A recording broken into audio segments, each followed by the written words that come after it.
Neo-Tokyo Arcology 9 touched the sky. It stood like a giant spike above the clouds, its glass walls glowing blue with data streams. Inside, millions of people walked quietly, worked silently, and smiled constantly. Cal Ren walked among them, his face calm, but his eyes sharp. Everyone else wore the same dull gray suits, the same blank expressions. Their neural implants were active. Thin silver lines at the base of their necks connected them to Atlas Corp's MindNet. Their thoughts were filtered. Their emotions were controlled. Kale had ripped his implant out years ago. He kept his head down as he moved through the crowd. A delivery cap covered his face. He held a worn bag with tools and scraps inside. He looked like one of them, but he was not one of them. On the walls, giant holoscreens played soft music and showed happy people planting trees, smiling at each other, holding hands. Harmony through unity. Atlas cares. Kale clenched his fist. He remembered the last time he saw his family, his wife, Aria, and his daughter, Mina. Their faces had been full of fear as the containment unit arrived. A false alarm, they said. But when the district refused to accept a new update to the neural system, Atlas sent drones. Fire rained from the sky. Screams echoed through smoke. Kale had been on a repair job in a different sector. He came back to ashes. Now, 3 years later, he still saw their faces every time he closed his eyes. As he reached the station hub, a small drone zipped past him. It paused midair, scanning faces. Kale turned slightly, letting the cap shadow his features. The drone moved on. His comm link buzzed. He walked into a restroom stall and locked the door. From his pocket, he pulled out a small device, a banned relic from the old world. He connected it to the wall. A dim screen lit up. One message blinked in red. They're launching MindNet to Mars. If you're going to stop them, it has to be now. Juno. Kale stared at the message. Juno was alive. A former engineer and one of the few who knew how deep MindNet's control really went. He exhaled slowly. Atlas wasn't just satisfied controlling Earth. Now they wanted Mars too. Another planet under their thumb. Another generation born into slavery. Kale pocketed the device. He exited the restroom, walked calmly to the nearest transit line, and boarded the lift heading down. Down below the clouds. Down to the ash zone. The lift rumbled as it dropped through layers of city levels. Bright skies faded. Buildings turned from shining steel to rusted metal. Screens vanished. Lights flickered. The air grew thick with dust. Kale held the rail as the lift descended into the forgotten world. Earth's surface, now called the ash zone. Long ago, cities lived on the ground. Now nothing remained but collapsed towers, poisoned soil, and broken roads. Atlas had moved humanity above the clouds, leaving the earth to rot. When the lift doors opened, a wave of heat and smoke hit him. The ground was cracked. Ash floated in the air like snow. No one smiled here. No one wore neural implants. Most people here were survivors or outlaws. Kale walked fast. Every second in the open was dangerous. Atlas drones still patrolled this area, hunting rebels and salvagers. He followed a cracked highway until he reached a dark tunnel. A faded sign above it read, Subline C. Maintenance access. He climbed through a broken vent and dropped down into the shadows. Inside, the tunnel was quiet except for the drip of water. Old cables hung from the ceiling like vines. He walked deeper, flashlight in hand, until he saw a faint orange glow ahead. He raised his voice, just loud enough to carry. Luma.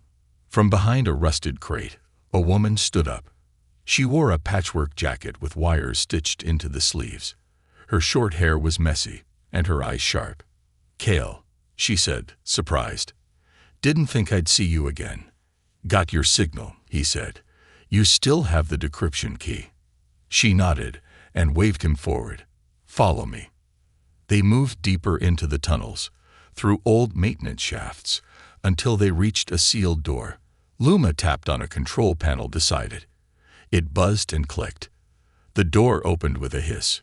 Inside was a forgotten server room, dusty but still alive. Dim lights blinked on rusted machines.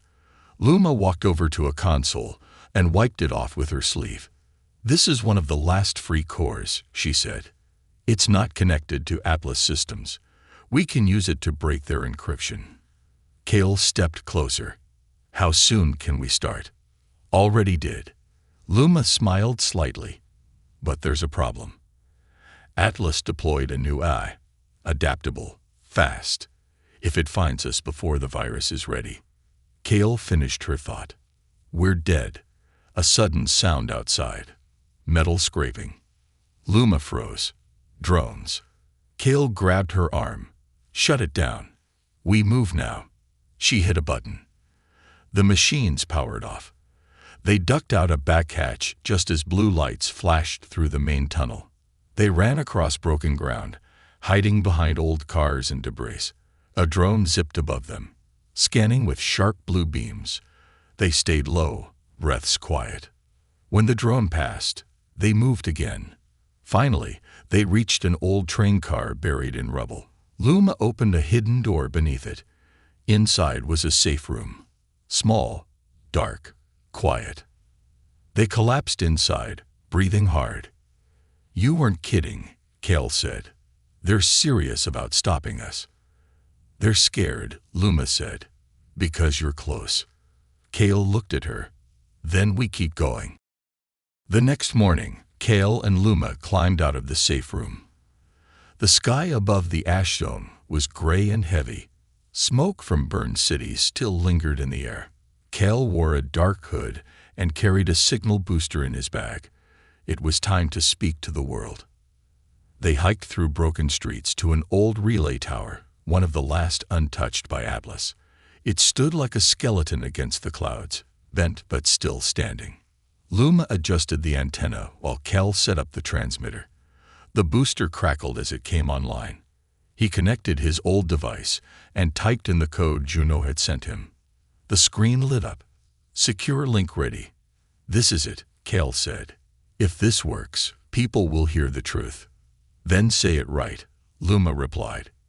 He took a breath and hit record. The message was short.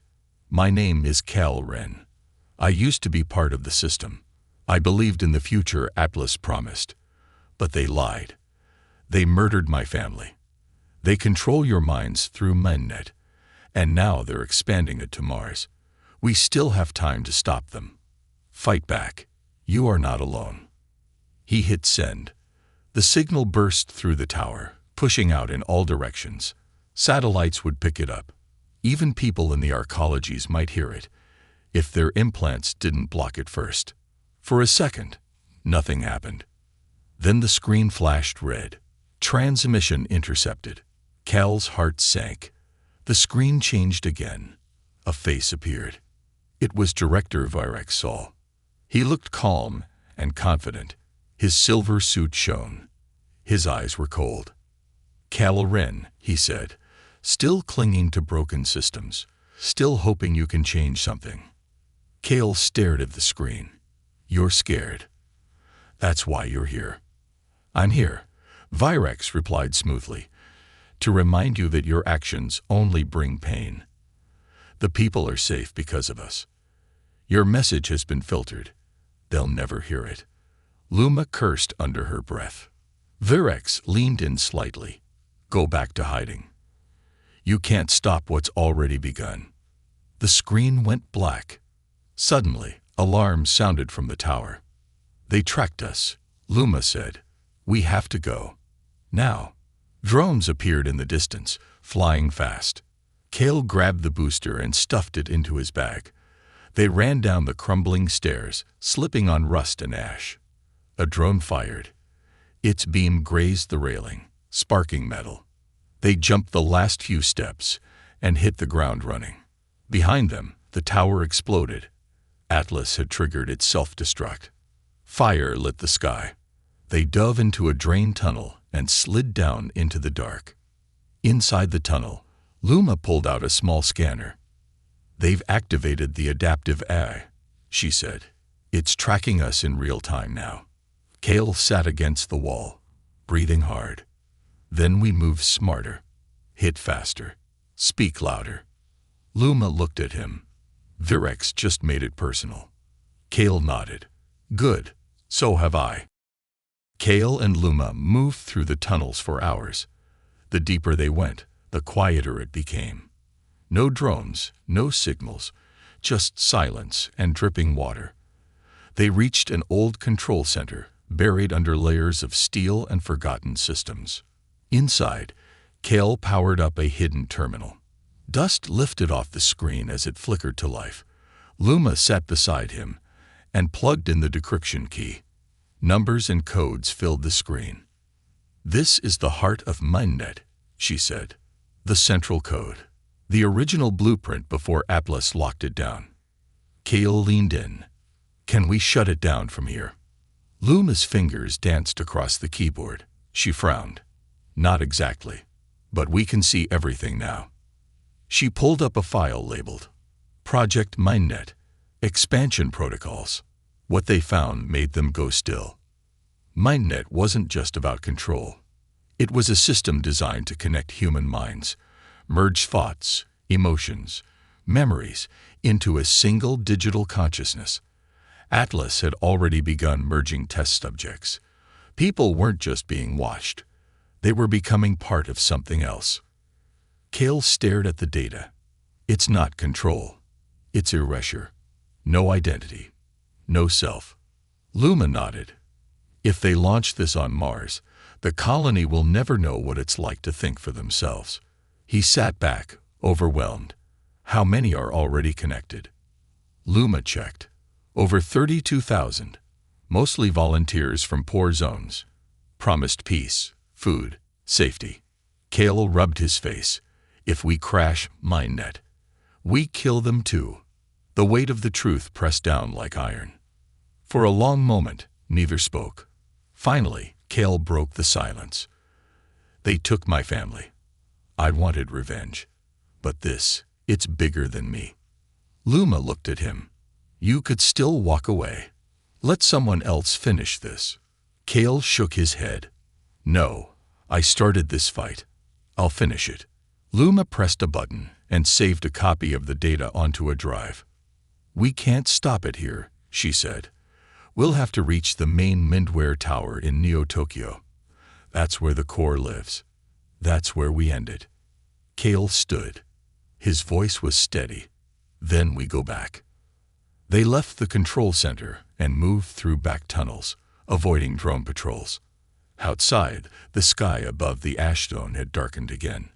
Lightning cracked in the clouds. They reached an old train buried in rubble. Luma pulled a lever inside, and ancient engines hummed. The rails groaned, but the train moved. Slow, but moving. As the train climbed toward the upper city, Kale stared out the window.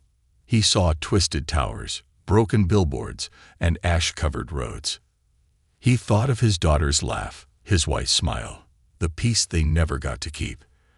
"I'm not just fighting for revenge anymore," he said quietly. "I'm fighting so no one forgets who they are." The old train screeched as it reached the edge of Neo-Tokyo Arcology 9. The sky above was dark, filled with storm clouds and the glow of data streams. Atlas drones hovered near the upper gates, scanning for intruders. Kale and Luma climbed out through a side hatch before the train could be spotted. They moved fast, sticking to shadows and abandoned maintenance paths. The Mindware Tower was their target, the center of Atlas's control, where the MindNet core lived. It stood like a needle piercing the clouds, glowing with cold blue light. Security was everywhere. Kale checked his pack. Inside was the virus Luma had helped him build, code strong enough to overload the MindNet system. It could destroy the core. But if they used it, every person already linked would die instantly. He didn't speak. He knew what the mission meant. They reached a service tunnel that led into the lower levels of the tower. Luma hacked the door. It opened with a soft hiss. They stepped into silence. The tower's inside was cold and smooth. White walls, silver panels, humming wires. Cameras moved silently on the ceiling. They stayed low and moved carefully, avoiding patrols. They climbed up maintenance shafts and narrow ladders until they reached the core floor. It was a vast room, circular and glowing. At the center floated the MindNet core, a sphere of light and data, spinning slowly above a raised platform. Around it, screens showed the minds that were connected. Thousands of names, thousands of signals. Cal's breath caught in his throat. He stepped forward, but then stopped. A calm voice echoed through the room. "Welcome back, Cal." He turned. Director Virex Saul stood at the far side, perfectly still. "No guards?" Cal asked. "You wouldn't have made it this far if I wanted you dead," Virex said. "I'm here to offer you peace." Cal narrowed his eyes. "Peace doesn't come through control." Virex walked slowly toward him. "You misunderstand. This is unity. No war, no hunger, no pain. I can give you back your family, digitally restored, forever with you." Cal's heart twisted. On the screens, a familiar face appeared. Aria, his wife. Smiling, calm. Then Mina, his daughter. "Say yes," Virex said softly. "Live with them again. End the pain." Cal stepped forward, staring at the screen. His hands trembled. Then he looked at Luma. She shook her head. "Those aren't them," she said. "Just copies. Not real." Cal nodded. Slowly, he looked at Virex. "I'd rather live with pain than die inside a lie." He turned back to the core and pulled out the virus drive. He reached to insert it. But alarms blared. The room locked down. Drones dropped from the ceiling. Luma jumped in front, blasting one with an EMP dart. Cal ducked behind the console, working fast. 10 seconds, he shouted. Virex moved forward, furious now. "You will destroy everything." "No," Cal said. "I'll remind people what it means to choose." The virus uploaded. The core flickered. Lights dimmed. Screams echoed through the data streams as the AI fought back. Cal looked at the console. A second option flashed on the screen. Merge consciousness. Manual override. He hesitated. "If I merge," he said, "I can shut it down from inside." Luma grabbed his arm. "You won't come back." He gave her a tired smile. Wasn't planning on it. Before she could stop him, he slammed his hand on the command. Light exploded. Cal's body dropped to the ground. Inside the core, a new mind formed. His. It collided with the AI. It pushed back. It remembered pain, love, loss, and freedom. The system shook and then silence. The tower went dark. Every screen, every drone, every glowing panel powered down with a soft final hum. The hum of control, the voice of Atlas, the pulse of MindNet. Gone. Luma stood still, frozen in the silence.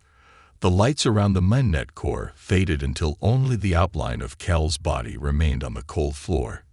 He didn't move. "Cal," she whispered. No answer. The sphere above him, the core, was still. The data streams had stopped spinning. The screens around the room blinked once, then faded to black. All the names, all the connections, all the false smiles. Disconnected. Luma stepped closer. She knelt beside Cal and pressed her hand gently to his chest. No breath, no heartbeat, but his face was peaceful, like the pain was finally gone. Outside the tower, a strange thing was happening. People across Neo-Tokyo Arcology 9 stood still, blinking and looking around. The implants at the back of their necks were dead. For the first time in years, they felt something real. Confusion, fear, sadness, anger, freedom. A man fell to his knees, sobbing.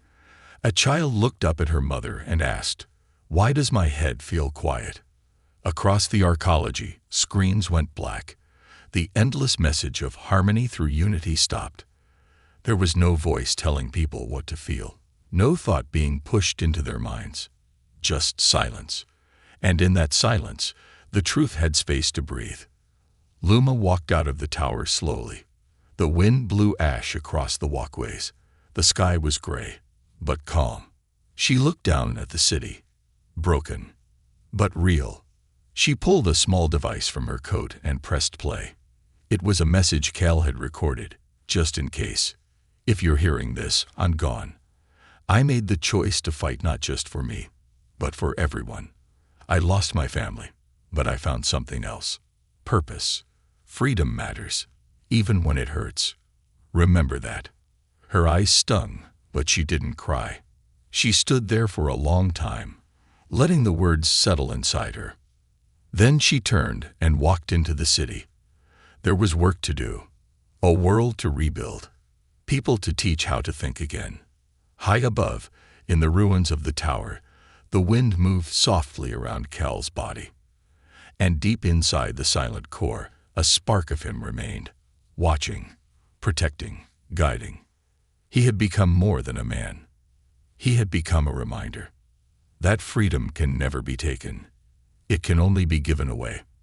And one man chose to take it back.